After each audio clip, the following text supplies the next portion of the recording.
modern world, kneeling looks like a sign of humiliation. It feels archaic, like something out of a movie about subjugated peasants. But if you look at the Western Church, specifically the traditional Latin Mass, kneeling is actually an act of profound theological romance. It's the physical manifestation of a cosmic reality. Now, if you go to an Eastern Orthodox church or an Eastern Catholic church, they emphasize standing as a sign of Christ's resurrection. And that's beautiful. But the Roman Rite uniquely developed a liturgical language that is deeply, intensely intertwined with early medieval feudalism. Let's go back in time for a second. In the early church, the main prayer posture was the orans, which was standing with your arms outstretched. Kneeling was really only for private prayer or when you were doing serious penance.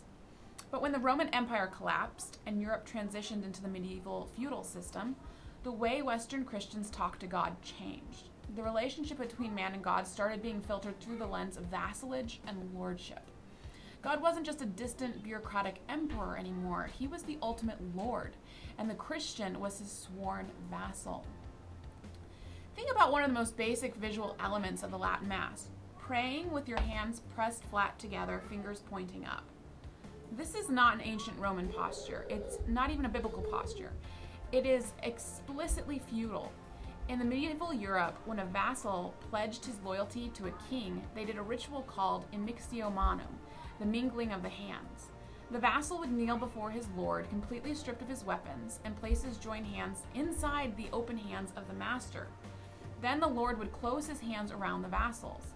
It symbolized that the lord accepted the vassal's submission, promised to protect him, and granted him a livelihood.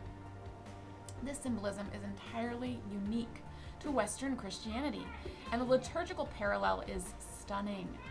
When a priest is ordained in the Roman Rite, he literally places his joined hands between the hands of his bishop and promises obedience.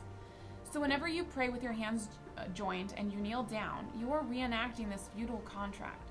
You are placing your helpless hands into the hands of Christ the King, who envelops them, accepting your submission and promising you eternal protection.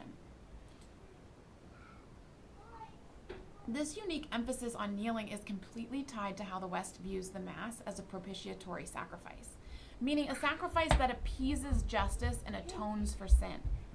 The Latin Mass heavily emphasizes the raw historical reality of Calvary. The priest acts in persona Christi to offer a spotless victim to the Father. Kneeling acknowledges the profound asymmetry between the Creator and the creature, much like the Lord to his vassal.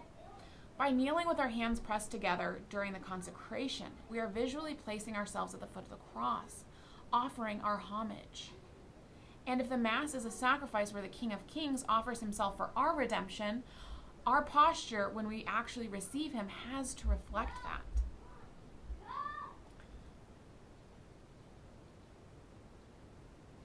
Kneeling at the communion rail to receive the Eucharist on the tongue is the ultimate synthesis of this symbolism. When a vassal knelt to receive his inheritance from the king, he didn't reach out and grab it. He received it passively.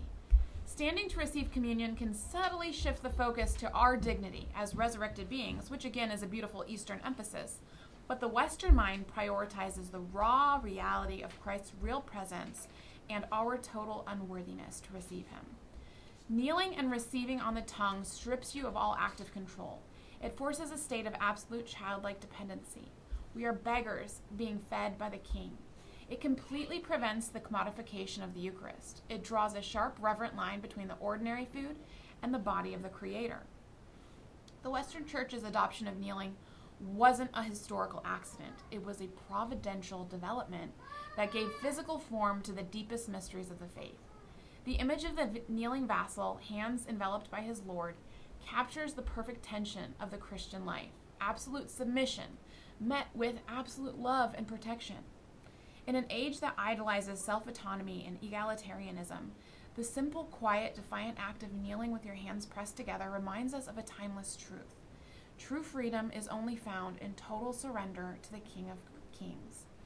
Let me know your thoughts in the comments, and I will see you guys in the next video.